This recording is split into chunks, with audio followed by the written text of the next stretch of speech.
Okay, good evening. Welcome to Wolf's Voices 29. Amy? Hi, everybody. Thank you so much for joining us for the 29th installment of Wolf's Voices. And I'm really excited to introduce Amy LeBlanc, our Wolf's Voices collective member and curator for 29. She's done a fantastic job. I'm really excited for all the performers. Amy is a very talented poet and writer and webmistress. She's been doing the website for Wolf's Voices in her own right. She's editor of Filling Station magazine. Her collection debut of poetry, I Know Something You Don't Know, was released by Gordon Hill Press last spring to critical acclaim. She is the recipient of the Lieutenant Governor's Alberta Emerging Artist Award in 2020, which we're very proud of her for. And she has a novel, Unlocking, which will be released this June from the U of C's Brave and Brilliant series. So please raise your voices and give it a little howl out for Amy. Ooh. And I'm Adrian, the founder of Wolf's Voices. In case you were wondering who I was, I forgot to introduce myself, and that's why I was introducing Amy. So I'll give it over to Amy. Yeah. Thank you so much, Adrian, for the introduction. And as I said before, welcome to Wolf's Voices. Thank you for joining us for our second online edition. Usually we would be gathering at Shelf Life Books, who is our lovely co-host for the evening, but due to COVID, our programming is online this year. So I just want to start the evening off with a land acknowledgement. In the spirit of respect, reciprocity, and truth, we honor and acknowledge the Mohkinstsis and the traditional Treaty 7 territory and oral practices of the Blackfoot Confederacy, Siksika, Kainai, Piikani, as well as the Stoney Nakoda and Tsuut'ina nations. We acknowledge that this territory is home to the Métis Nation of Alberta Region 3 within the historical Northwest Métis homeland. Finally, we acknowledge all nations, Indigenous and non-Indigenous, who live, work, and play on this land and who honor and celebrate this territory. Once again, just want to thank Shelf Life Books for being our gracious co-hosts for the evening. And just want to mention that we have an incredible lineup of readers for tonight. We try to do our readings 4 times a year, and we run entirely on generous donations from people like you. So if you have the means, I do hope that you'll consider supporting us through our PayPal, which we'll be sharing the link to, or by helping us amplify our readers on social media after the event by sharing our events, sharing videos. We try to share a lot of links to our performers' work as well to really kind of help them build their platforms as well. So without further ado, I'm going to start introducing our readers.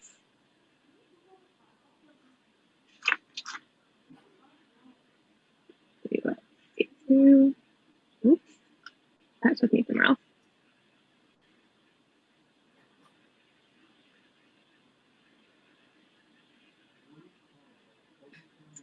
Our first reader of the evening is Leslie Joy Ahenda. Leslie Joy Ahenda is a poet. She lives on the unceded territory of the Linkwangin and Wasanic people in Victoria, British Columbia. She holds a BA in creative writing from the University of Victoria, where she was an editorial intern for Malhat Review. She is currently an MFA candidate at the University of Guelph and the poetry editor for Augur magazine. Her poetry has appeared in Contemporary Verse 2, Filling Station, Plenitude magazine, and more. Her debut chapbook, which I am incredibly excited for, Trinity for a Drowned Girl, is forthcoming in December with Moon Jelly House. Please welcome Leslie. Thank you, Amy, for that introduction, and thank you, Shelf Life, for hosting this. I'm really excited to be here. I'm going to read a couple of poems from my chapbook, which was meant to be out in December, but due to COVID, there have been some delays. But it's going to print in the next week, and so it should be out soon. And you can head to my website, ljahenda.com, if you are interested in getting a copy. The first poem that I'm going to be reading is the titular poem, Trinity for a Drowned Girl. And I'd just like to give a little warning that it deals with sexual violence. So if that's something that makes you uncomfortable and you don't want to hear it, you can just feel free to mute this for the next couple minutes, and I'll give you a little thumbs up when it's safe to return. This is Threnody for a Drowned Girl, after County Cullen's Threnody for a Brown Girl. Having died, she fears no violent matters now. Do not cry for her, dissolved in a man's desires. Do not mourn the already gone, seizing safety in non-breath. Cry for those who knew and did nothing. Cry, if you must, for the almost dead, those girls who have yet to meet their murderers. Girls who have not seen how many-named violence can be, and how beautiful he appears, how necessary. Cry for the first time he says, keep going, the first time he mocks her shaking hands. And when she hesitates, cry for the way his two-fisted antagonism crumbles her defenses. For every time he says, I know I've done nothing wrong, and she believes him. For every time his hands stretch her knees wider than any human can spread, cry for her relief when he approves. For the girl dressed in sweat and swollen knees,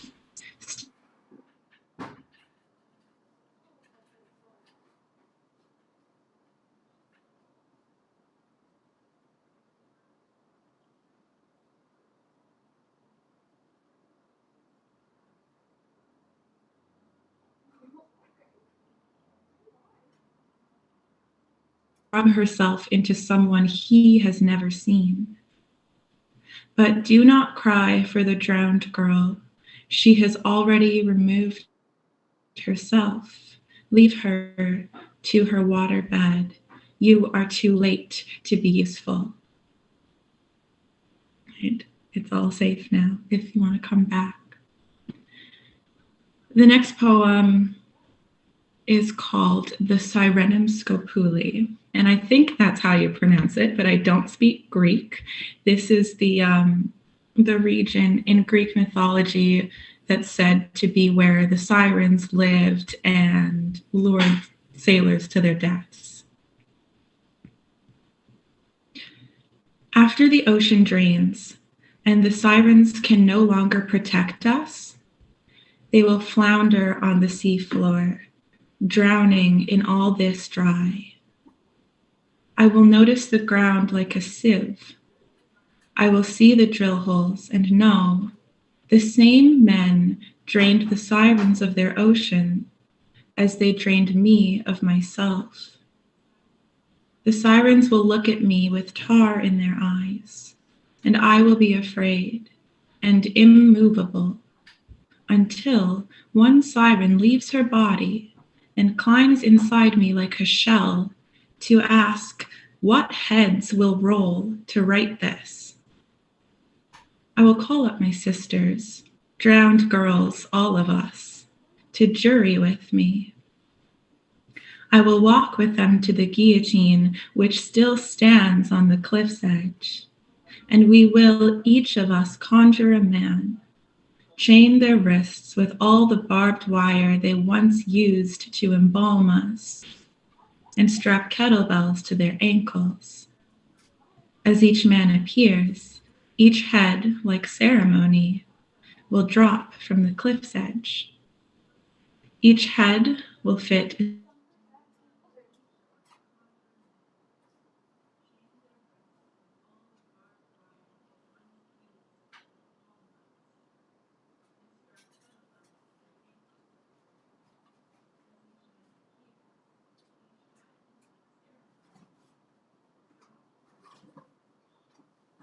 of what's in my chapbook. I've just got one more poem to share with you tonight. It's a new one that will be out in a future issue of the Fiddlehead. And this poem is called Seafoam Fable. This is the quiet chapter, the waiting place. What a nuisance, all this sorrow. I am only the foam that breaks on a wave, crying my stupid, unusable tears over every suffering. Where are you, Poseidon, god of the drowned? In the unmoving ocean, I perpetually float inches from destruction. Once I was far out to sea. A tanker came near me and I was sore afraid. I have seen what happens to the likes of me when these tankers topple. Follow me to safety, said a wave.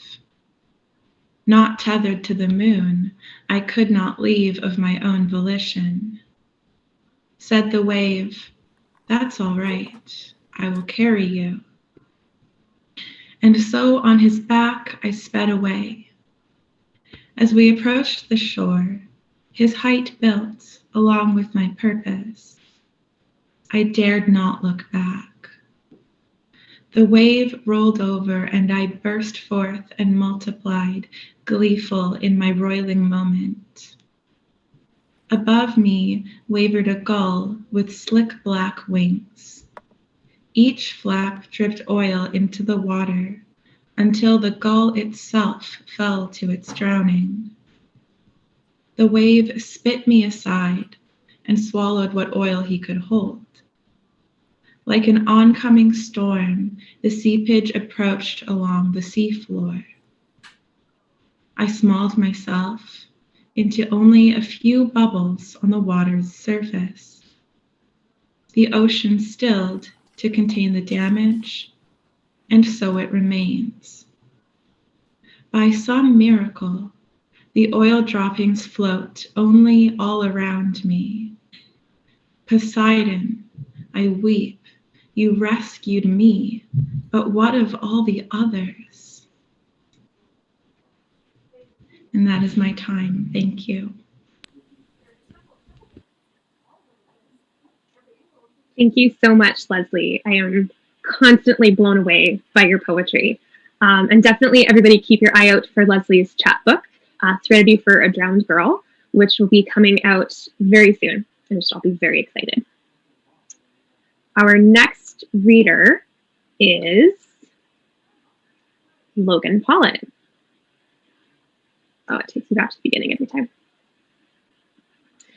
Logan Pollon is a graduate of Mount Royal University and a current MA student in English at the University of Calgary. He has previously been published in Drifting Like a Metaphor, Calgary Poets of Promise, published by Frontenac House, Freefall Magazine, and Haiku Page. His plants love him. Please welcome Logan. Hello, everybody. Thanks for the introduction, Amy, and thank you for the invite. Thank you to Wolf's Voices for having me. I remember when I went to the first Wolf's Voices event, I thought it was very intriguing and interesting and very fun. So it was an honor to be invited. And thanks everyone for coming. I'm reading 5 semi-short poems. The first one is called We All Haul, and it is about moving and the changes that come about through the process of moving. Hire a moving company with only an away vector, never in, never out. All movement is progression. The slammed finger slips the nail, the discarded calathea, leaves all yellow but descending still, discarded among pizza boxes, relocated to larger corridors.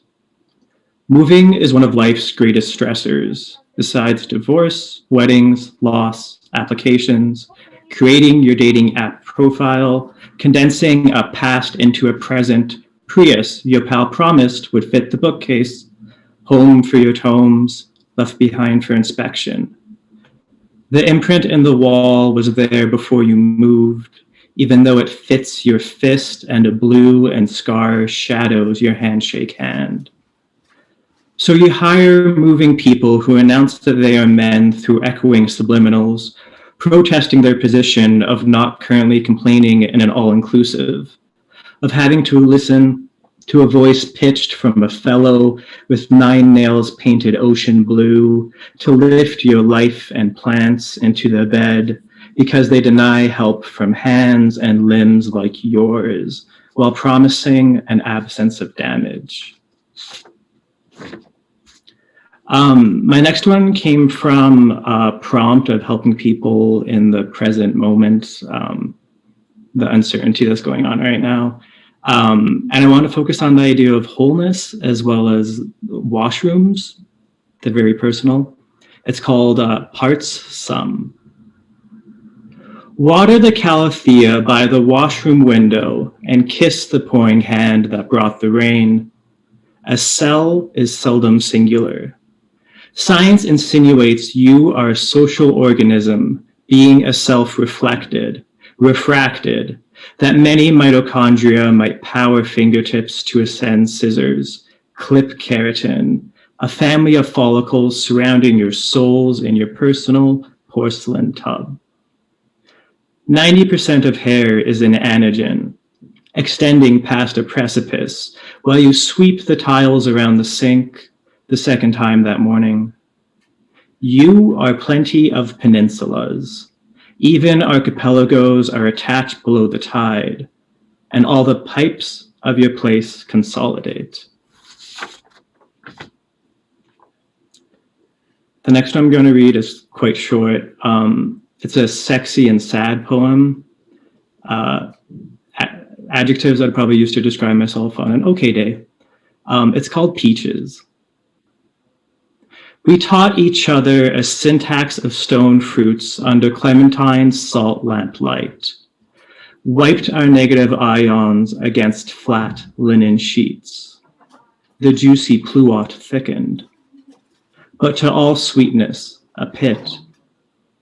I proposed peaches and plums for matching tattoos. I still dream I could be delicious without a cyanide center. My penultimate poem is a poem that was excavated from the depths of my hard drive. It's an old poem, and I reimagined it. It's called The Frame. There is a mirror in my mother's washroom where she has painted a red portrait frame, a teardrop, out of something red, lipstick. And when I encase my face like those cartoon cutouts from family trips, I reflect in the fall. In the bathroom in the frame, I'm shifting my field, my focus, lining my lips in my mother's tear made of something red, above the sink on a dirty mirror. When she visits, she gives me 2 large photos and 2 small frames, and I kiss her on her head when I hug her bye because I don't want her lipstick on me. My last poem is semi-autobiographical. It is based on a moment where I cried and someone laughed at me, which is very mean. It's called, She Tells Me She's Never Seen a Man with a Mustache Cry. Once my weeping has ceased, she chuckles. She's never seen a man with a mustache cry. Dapper detectives trying to solve the mystery on TV, and jacked jocks picking up and putting down iron can't cover my tear ducts, make her unsee the fecundity of a bursting levee. Perhaps this primordial ooze could be a sexy something, the thick, slick snot stuck in the strands, whiskers wet watercolor brushes, trying to repaint her perception. But we've all been stuck in the sticky before, haven't we? Thank you. Thank you so much, Logan. So many incredible sounds, especially in that last poem. Thank you so much. I'm sorry someone laughed at you when you cried, which is horrific. Thank you very much for sharing with us. Our next reader and performer is Lady Vanessa. There we go. Lady Vanessa, who is Calenya, Colombiana, and is a visitor here on Treaty 6 territory, and Meskwaki Waskahagan. Sorry about She's committed to honoring the treaty by learning to understand it, observing the ways in which we are not honoring it at the moment, and listening to the original people of this land on how to protect and take care of this home. She offers her hands and her heart to Turtle Island, Madre Tierra, Abaya Yala, the Caribbean, and Namibia, the land that birthed and embraced the poet in her. She is a multidisciplinary artist, choosing to learn from as many mediums to get her messages across. She offers tools for self-healing, community engagement, community building, and accountability. She is the 2018 Canadian Individual Poetry Slam champion, which is pretty incredible. She is a former youth mentor of Newcomers Are Lit. She is a playwright, author, and performer of the play Three Ladies, and co-creator of Whiteface. She is a founder of Synergia, Fiesta y Residencia, and Remix the Ritual, a hip-hop theater collective. She is a crew member of Los Free Roosters in Cali, Colombia. She is a daughter, a grandmother, a sister, a lover, a niece, an auntie, a woman, a human, a future birth worker, a healer, a mentor, a student, an artist, a poet, and a prophet, always aiming to channel the message of love. Please welcome Lady Vanessa. Hello, everyone. I hope you're all doing okay with your screens off and your audio out. Yeah, I have one large poem that I will share with you today. I wrote this poem. I'm writing a book of poetry right now called La Sangre Llama, which means the blood calls, which is like a weird translation, but it's a saying that we have here, and it's a saying that while I was on my search for looking for my dad and my roots, I was talking to my grandma, and she kind of just said that to me, and she's said it to me a few times. La sangre llama, the blood will call you, like your ancestry will call you. So this poem is to honor that, and that book itself is to honor, it's to honor who I am and the people that I come from. And I'm learning every day how to honor them more. It's hard learning to honor your family. It's a whole process, I think, especially like when you're raised in Canada. Debemos saber de dónde venimos. We need to know where we come from. We need to know what we are fighting for. We need the wisdom of our elders, the sweetness of a matriarch's love, the smell of home, and that bone broth that can raise the dead, bring them back to life, energize their stride, warrior up the hive. Levanta muertos. No estoy en un desierto, es cierto que tengo todo lo correcto para ser la mujer que mis ancestros desean. We need to know where we come from, not just the country, but the tribe, whether in the name, language, or simply the reflection of my cousin's eye. We need to know what we are fighting for. Like that kid on my block who called my name like he was so proud to know me. And the way I felt that shine on my spine, the responsibility to carry myself as the role model any child in my hood would like to grow up to be. We need the wisdom of our elders. Women and men who've been at war, experienced the genocide and displacement this thirst for power causes is why we can't even create pauses no matter how pregnant our loss is. We need to hear the stories of the ones who lived it and not repeat the same misery. I am my family's wildest dream. I've learned to be grateful for all my limbs, studied how best to be here for my kins. I've learned to forgive. Put my pride aside just to see someone's remorse slowly say goodbye, learn to enjoy the sour aftertaste of lying. We need to know where we come from, so we may overstand our family situation. In the middle of a pandemic, our people can't isolate, for they live day by day. Humility is what will pay. To be kind is the currency in which I align. I ain't self-righteous, it's just my state of mind. We need to know our generational curses so we don't hurt those around us just to fatten up our purses. What's the purpose? They say home is where the heart is. So how is your heart? Is it filled with hatred and a victim mind?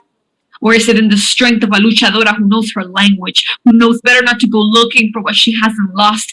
Every curiosity comes at a cost. If we don't respect what is sacred, our spirit is tossed. I have lived on Turtle Island since the age of 9. My family ran away from home to chase a dream I don't condone, but is it worth it when it feels so alone? Since before I was born, my mother had ran, tried to look for a way out of her hood, and now look at me yearning for a retry, yearning for the sun where the belly button leads me to, an ombligo that calls me to 2 generations ago where my matriarch survived in the Amazons, the lungs of Pachamama, Abadajala, who knew how to hunt and mark trees, trace their roots back to safety, who knew the portals of life and death assist the birth, push with girth. Necesitamos saber what we are fighting for. ¿Por qué luchamos? Para saber que no tenemos nada que demostrar, to know that we have nothing to prove. I already approve of my every move. Been a nomad since age 2. Walk a mile in my shoe, and you'll find grace staring at you in the face. They say you can't heal in the same place you got sick. So that's why I ran away. In my attempts to gain my power, I hurt those closest, remained in the closet. I was used and abused, and so I did the same. Walked a familiar lane, and now I'm trying to get back to the men, to that time when I was 5. When I could see the innocence in my puppy's eyes, and the way he ran up the hill with me, and grandfather's son stood up the hill so softly that climbing to heaven didn't feel like a reach. On the other side stood the waterfall so tall, nature showered, and I could feel the blessings rain down on my crown. With all my pride intact, I forgot what it was like to frown. Immigrants leave their homeland so that we can chase an American dream. But they never tell you that it will come at the cost of amnesia, at the cost of more resources, never enough, come at the cost of stepping on bones so familiar to your own, you'll forget the hair of your abuelita who you've combed. Your hips will forget the clave if you lit it. Your heart will not feel the drum if you abandon it. Your throat will close if you learn to lie out of survival until it becomes your every prayer. I came back home because I care, because I recognize the privilege my mother fought so hard to get me there, tried to shield me from the things I still went to search, the trauma now people want to sell as merch. I have been running my whole life, and this pandemic ignited a sprinter.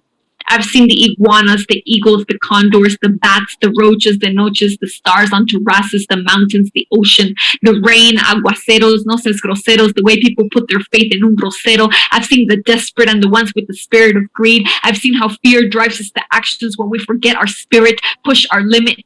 Urgency makes us feel like we're always late for a very important day rather than breathing. Getting out of the rabbit hole, recognizing you're whole.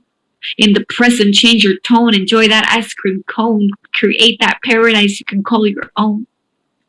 We need to know who we are fighting for, so we may gather our teams, make a batch of beans, and sit at the table to celebrate with our queens. At the age of 26, I returned to my hood. Every day that went by, I started to feel like myself again. I sat in the strength of my elders, cleansed by the strong current of my rivers. Drank the medicine, offered my joy and my pains. At the age of 27, I came back again. I saw the beautiful and ugly shadows of my family members.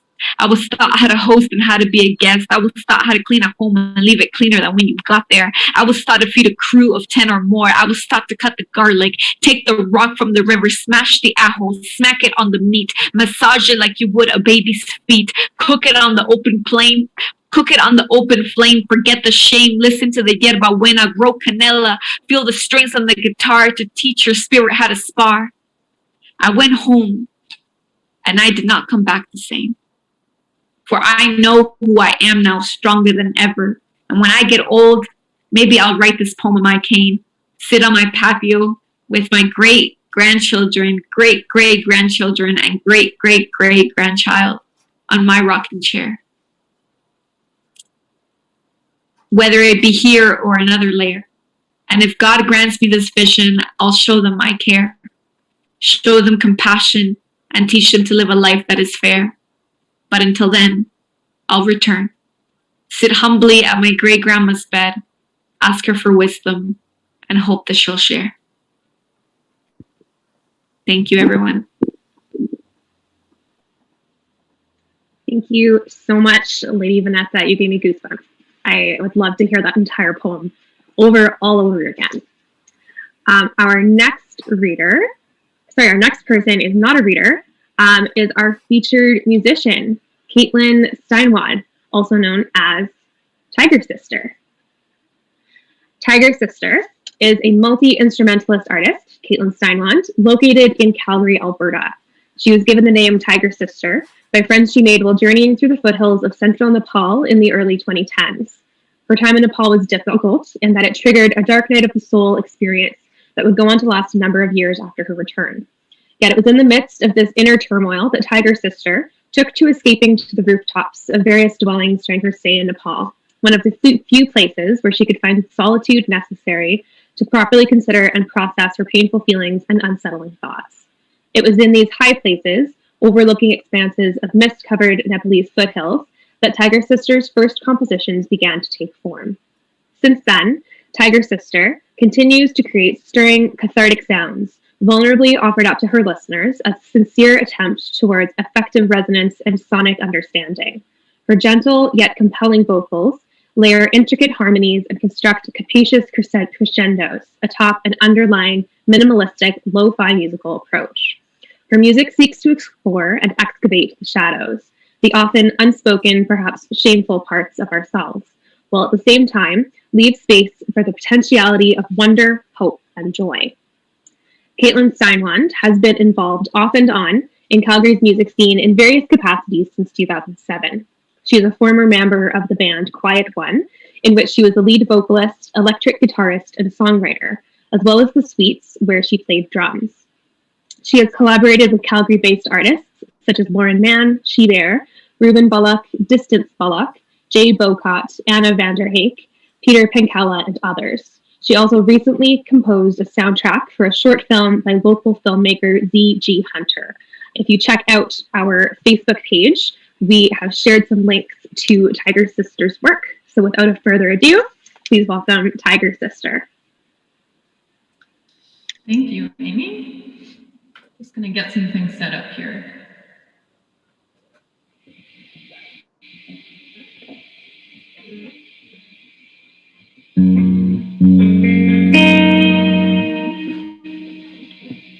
So this first song is called The Dirge.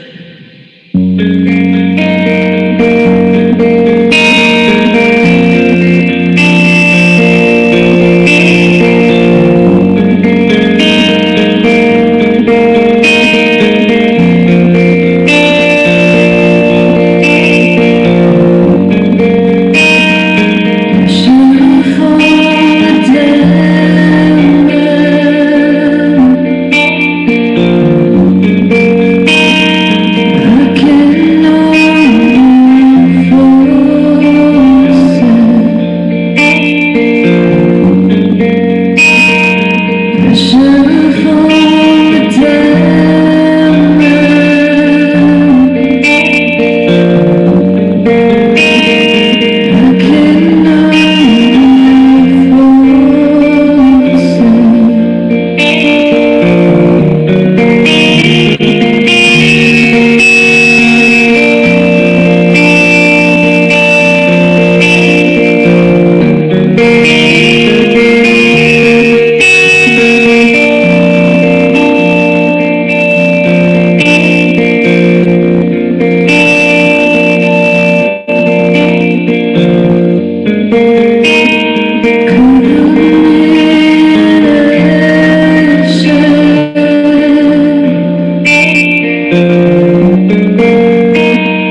this next song is about going out into the mountains with friends.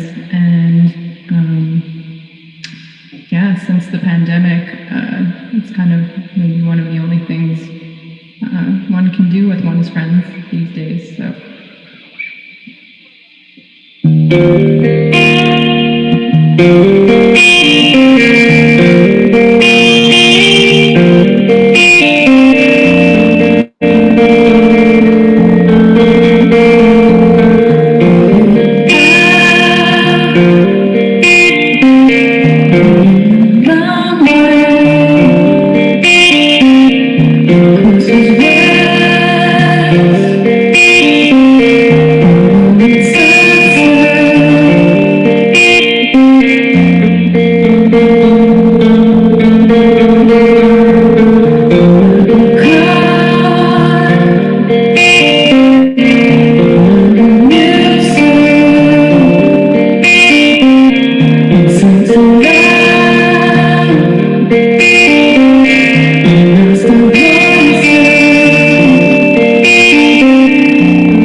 One last song.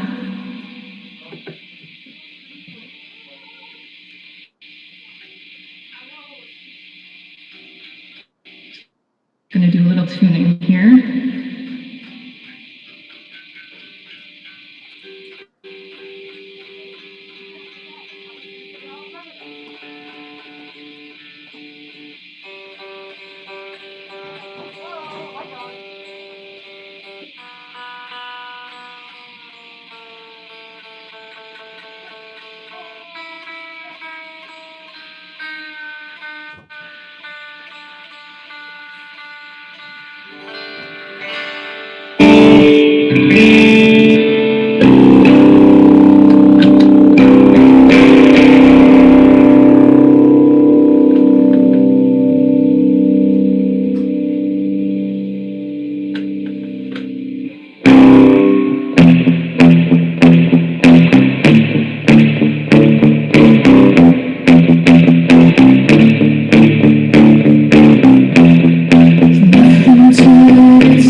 Thank you so much, Caitlin.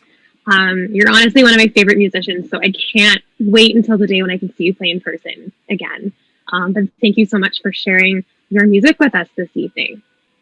Our next reader is a poet. I will share my screen again. Our next reader is Ethan Velou,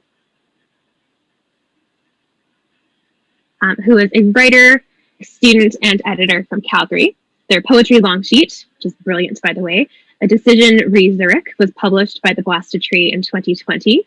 In addition to serving as the current managing editor for Node magazine, Ethan also works as the circulation manager for Filling Station. Please welcome Ethan Velou. Hello, everyone.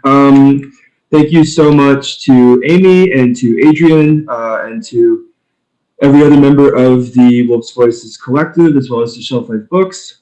It's sincerely an honor to be a part of this reading series. It's a really important part of the Calgarian literary community, and it's honestly a wonderful thing that, as it stands with this online sort of iteration of it, we're able to share this part of that community with a broader audience.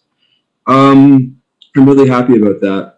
I have 4 short poems, and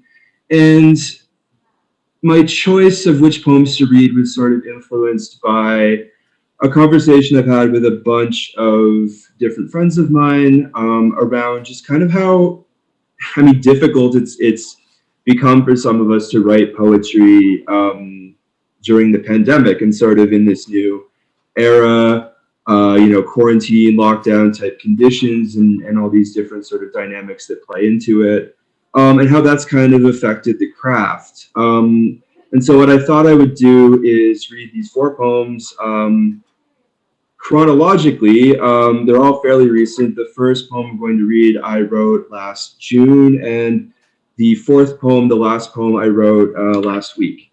So I kind of am interested to see, what differences there are throughout these 4, and I hope that you enjoy them. So the first poem is called Nanaimo. In time, I will have my own archive of painstaking menial flight. Without words, nor thoughts, nor appraisals, I will catalog the figment I lived in. When I think of Nanaimo, I see tangles of concrete and sunlight, inextricable harbors, an imperative towards false meditation. In time, in fact, I will produce my own bestiary, the talons and fangs of disjunction, the distinctive markings in the corridors of a moment where we said goodbye to our friends. The Harbor Air Terminal in Nanaimo. I have visited innumerable times, seen every speck of dust on the carpet, and fashioned an immaterial aviary where I consign myself to captivity. The second poem is called Foresight. It's more of like a November, December creation, I think. All kind of blurs together. This poem contains some lines which are sort of like a monologue by a character who the other lines in the poem are describing. So please wish me luck for kind of vocally distinguishing those different lines. This poem is called Foresight. The stone-broke, green-hued seer, last seen sighing in a cup of gunpowder tea. This is my lot. A victim of migraines, artificial light-bleached screeds, too terrified to go out there and fail like a being with dignity. How quickly I faded, and here with an increase in bitterness, in exactly the ways I predicted. The cup running empty, the seer flicks a wrist with a slow-moving grace of resigning, with a simmer of unyielding purpose, and moves out of view. How quickly I faded. The incursion reverberates loudly, unsettles the cups and saucers, casts a pall over low horizons. Now we're into the new year. This third poem is called Fleeing Garden. It's a work in progress, but Hopefully you enjoy it. A bed of delphiniums, healing and senseless and toxic and fluid and cultured, rises as impasse from the ground, conspires with the sky to fray the edge of any observable veil so that corners of migrained corneas may glimpse the contempt encoded in the galaxy filament. The subject may oscillate, may choose to be as soft as a brook or as hard as jagged rubies, to move like a lynx or else scream like a precocious demon, yet the facts of the filament remain. The sky is star-filled, dreary and sullen as slate, and the larkspur is beautiful, ineffable, stubborn, desolate, poisonous. And this is my last poem. Thank you again to Amy, Adrian, Wolf's Voices, and Shelf Life. This poem I wrote last week. It's actually dated in the title, and it's sort of meant as an affirmation as we sort of get into the 1 year mark of this new era of human surviving and ideally thriving. It's meant as an affirmation that one day I will be able to, actualize all these different ideas that I have and see my friends again and be outside and do things and all those things that sort of give our lives texture. So this poem is called A Promise, February 2021. With these paperbacks as witness, I swear with every last drop of solemnity that one day soon, I'll be walking Saint Denis with my good friend Evan, piecing together every last brick and rail with indefatigable clarity. And with coffee in hand, I will try to explain this vision of a terrible specter of ecstasy, of a meaningless, benevolent figure with his grip on the handle, firing scattershot systems and strings at the edges of every observance. Thank you very much. Thank you so much, Ethan, for sharing your work with us and for being honest about the difficulty of writing poetry in a time like this. I think a lot of us are struggling with it, so I appreciate the honesty. Our next performer, I am very excited to share, is Katie Gurel, who is a queer mixed-race Korean-Canadian writer, studies both English and ancient and medieval history. How cool is that? At the University of Calgary. You can follow her on Twitter and Instagram at Katie Gurel, where she advocates for diversity, experiments with makeup, and obsesses over her dog. And I can confirm this dog is the cutest dog you'll ever see. So absolutely follow her on Twitter. Please welcome Katie Gurel. Hi, thank you so much for the introduction and for having me here. I feel very honored to get to perform with all these other amazing artists tonight. I actually got my first short story publication last December in Persephone's Daughters, a literary and arts journal. The short story is called Phoenix, One That Rises from the Ashes. But I will be reading something else for tonight. I will be reading from my current manuscript. It's called Space Brain. It looks a lot at a lot of my marginalizations and growing up. It's kind of loosely inspired by my life. This current part that I will be reading looks at kind of what it means for me, at least, to be biracial. As a child, when adults asked me what I wanted to be when I grew up, I'd answer an artist, mostly because I liked putting stickers on everything and coloring on the walls. But Mom yelled at me when I did that. My mom's critique of my sunflower drawing on my bedroom wall included famous lines such as, "You draw on paper, not on walls." And "I spent a lot of time painting these walls, and now I'm going to have to repaint them." The critique also included Mom's face turning as red as my favorite crayon and me getting smacked on the bottom. My 6-year-old artistic interpretation was that my sunflower added color, dimension, and personality to my bedroom that beige walls simply couldn't convey. Wasn't my bedroom supposed to be a reflection of me? What were beige walls supposed to represent?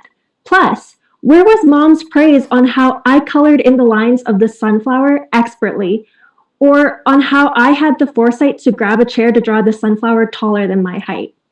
Being an adult artist seemed like the answer. Your mom couldn't yell at you for coloring on the walls when you were an adult, because as an adult, you made the rules. You could draw on walls, draw on your clothes, draw on buildings, like I saw when mom drove sister and me to the grocery store. And that was okay, because you were an artist and an adult. As sister and I got older, mom told us that we'd be the third generation of women to go to university on her side of the family. Harmony, her, and us. She smiled brightly when she said it, and sister returned the smile. Instead, I felt cold, goosebumps running down my arms. My vision of an artist's life burst when sister told me that I couldn't make a career out of it. We were 12, sitting on the couch as sister flipped through TV shows. She paused when a singing competition popped up. We watched the contestant, blonde, blue-eyed, fair-skinned, smiling at the judges. She looked like a pop star, even though she wasn't one yet. But all the celebrities looked like her. Even Barbie and other dolls looked like her. No one on TV looked like sister, mom, or I. Sister and I watched as the contestant sang and the judges nodded and smiled. Do you really want to be an artist? Sister asked. I turned my head to her. What? Sister's eyes flickered to me briefly before returning to the TV. Do you actually want to be an artist? She pronounced every word like I was stupid. When you grow up? I refrained from punching her. She would scream, mom would get involved, not worth the effort. I pulled at invisible dirt and hair on my jeans, dusting myself off. Yeah, so what? Sister opened her mouth and I felt annoyed already, heat flushing my face. Not a singer though, I added. An artist, a real artist, someone who draws and stuff. She closed her mouth and I bit my lip to stop from smiling. That's right, now stay that way. My victory was short-lived. I don't think artists make much money, she said. I frowned at her. What did money have to do with anything? I like drawing, so I was going to be an artist. It was simple. So, I said. So, sister drew out the sound, warping the so into elongated so. How are you going to live? In a house? Sometimes I wondered if I got all the brains in the womb and thought that sister was really stupid. High intelligence, low wisdom. Did really well on tests, but would probably die if left alone in the real world. Kinda stupid. Sister had the nerve to roll her eyes at me. You can't live with mom and dad forever. And you definitely can't live with me either, so don't even think about it. When I'm rich and living in a mansion, the basement is off limits. I clenched my jaw, balling my hands into fists on my jeans. Don't talk to me. Sister sneered. You're so immature. Why do I even bother? We both turned back to the TV, where the judges critiqued the new kid.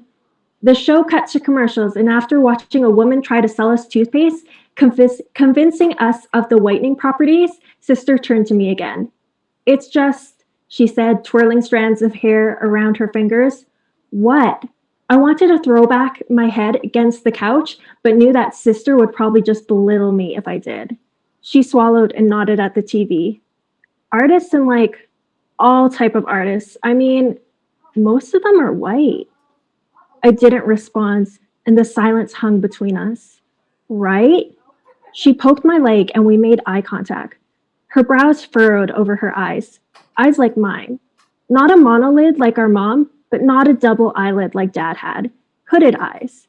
White people called Asian eyes almond eyes, exotic eyes. Sister and I had unsure eyes. Eyes stuck somewhere between Asian and white. The never-ending question of, what are you? I guess, I said. She tugged at her hair and the eye contact broke. I Googled artists, famous writers, famous painters, famous singers, and everyone was white.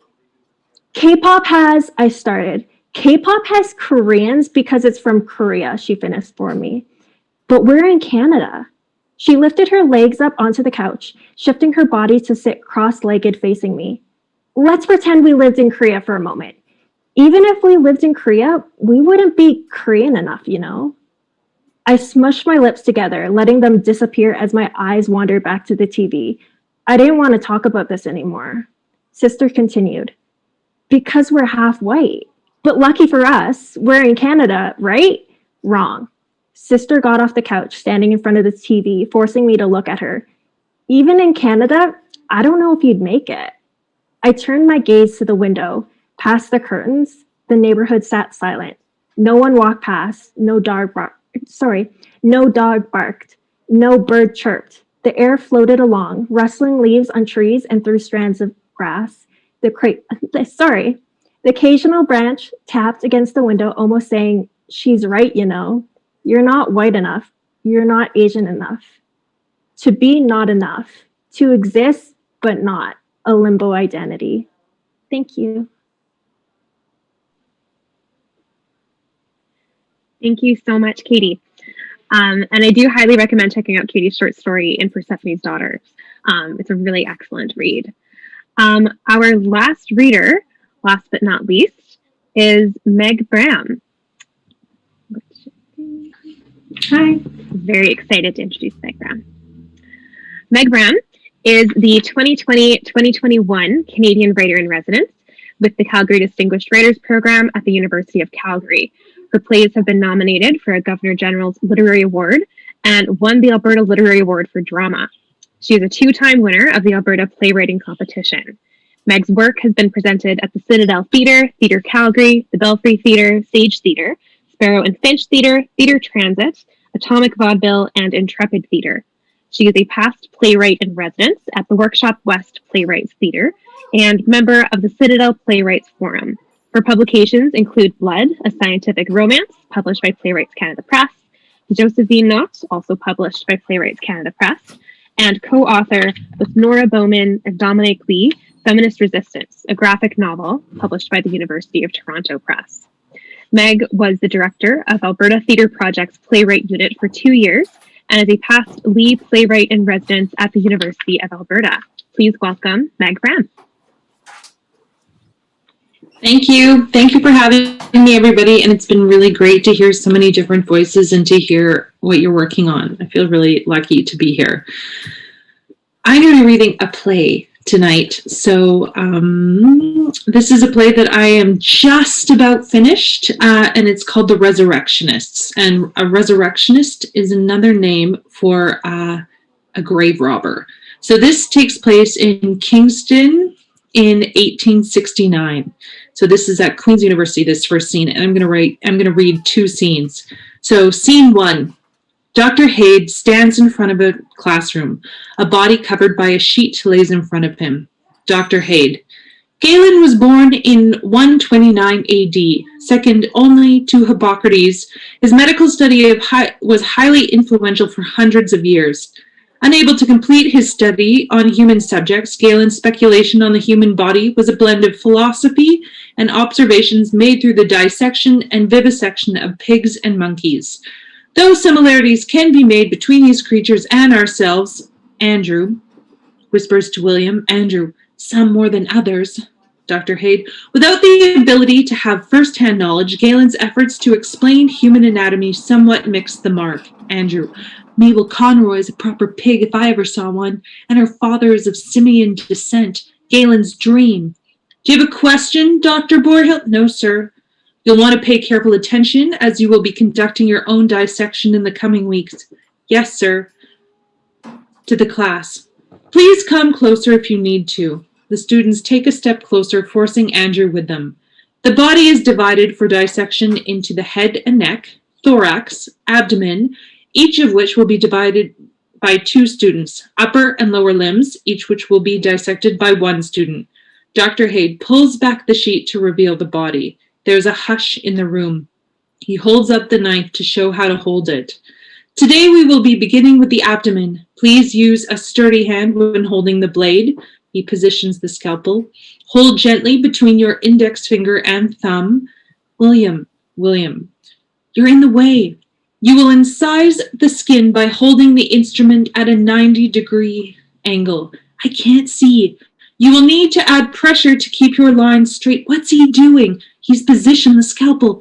And be mindful of Frank. Yes, and he's What is it? He's about to. The first cut is the most dramatic. Dr.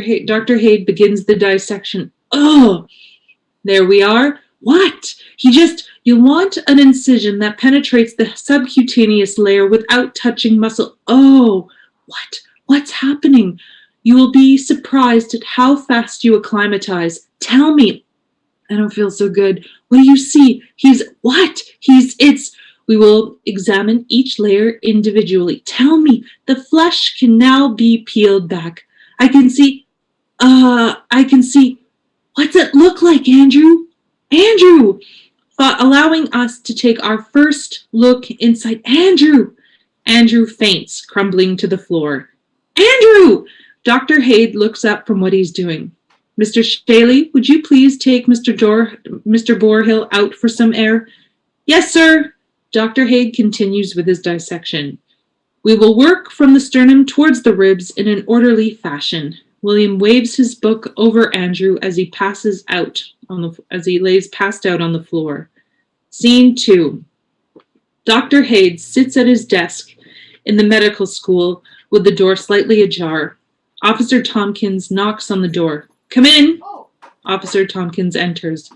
Oh, I've been anticipating you, Dr. Tompkins. Your order has arrived.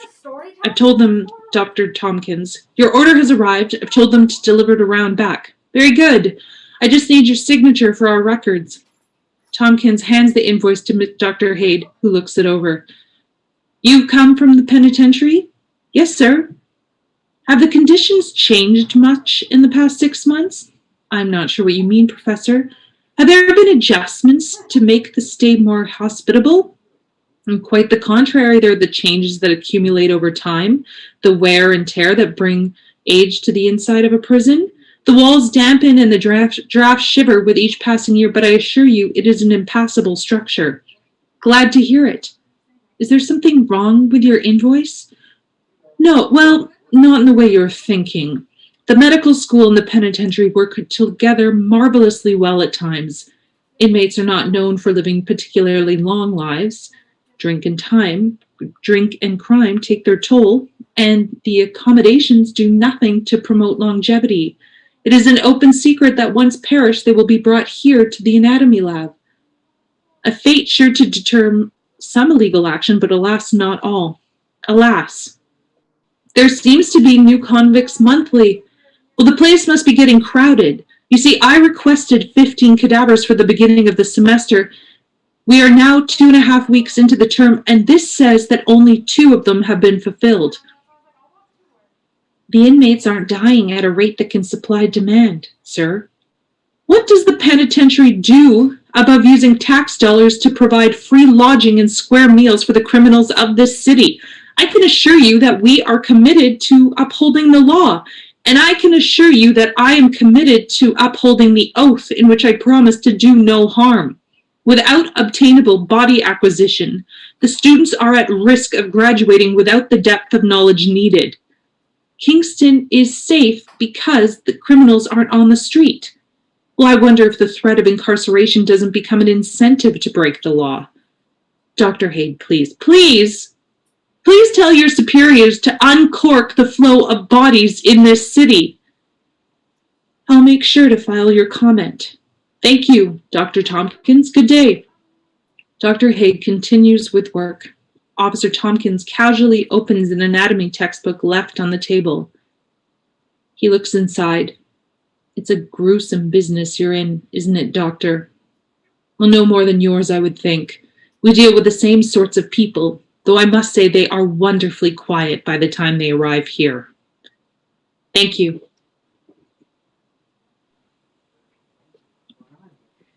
Thank you so much, Meg. I have to say I'm so excited to someday see your play performed. I'm always fascinated by Resurrectionists and grave robbing history. So that's going to be amazing when that gets to be performed in person. I just want to say thank you again to all of our performers this evening for your incredible performances. This was soul food for me, absolutely. I feel excited to go and get back into writing. All of the wonderful people that support us in so many ways. So if you are able to donate financially, we've put the link to our PayPal in the chat on the YouTube live stream. If you aren't able to donate financially, we appreciate any shares for any of our artists, anything that you can do kind of on social media, following us, and just attending our events is absolutely amazing.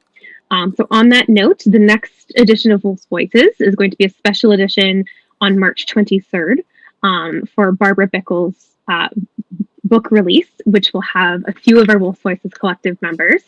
And then our next Wolf's Voices, our regular reading series, is going to be curated by Teresa May, and it's going to be in April. We don't have a date set yet, but we hope to see you there. Thank you again for joining us, and thank you again to our incredible performers for all the work that you do. I will pass it to Adrian to wrap us up. Okay, thank you, Amy. That was absolutely amazing. Absolutely fantastic work. Thank you so much to all the performers. I'm floored. I'm honored. Thank you to all the participants for tuning in. You can make a donation on our donations page, as Amy mentioned, to support the artists. The money will be divvied up, and we really appreciate your support. And yeah, Barbara Bickle is launching her book called Arts, Trance, and Ritual Inquiry. We're doing a little special edition on March 23rd, which will also stream live on YouTube, featuring Wolf's Voices curators, myself, Adrian Adams, Adetola Adedipe, also known as A Lot of Poetry, and Teresa Maley, who will be doing responses to her book. And then Teresa will be curating the next Wolf's Voices after that on April either 16th or 20th, something around there. We'll make an announcement. And then A Lot of Poetry will be curating one in June. So we've got quite a fantastic rest of the year lined up. That was an amazing Gender Bender edition. Really honored to have all your work. Thanks again so much to June and Shelf Life for co-hosting. We really appreciate it. Your support is fantastic. Please go to Shelf Life Books and buy some books and show your support. And if you're sitting in your room, we got to do the Wolf's Voices tradition and howl. So I'll be a single little howl over here, but if we can all howl together, that would be great. Have a great night, everyone. Yeah, and good night.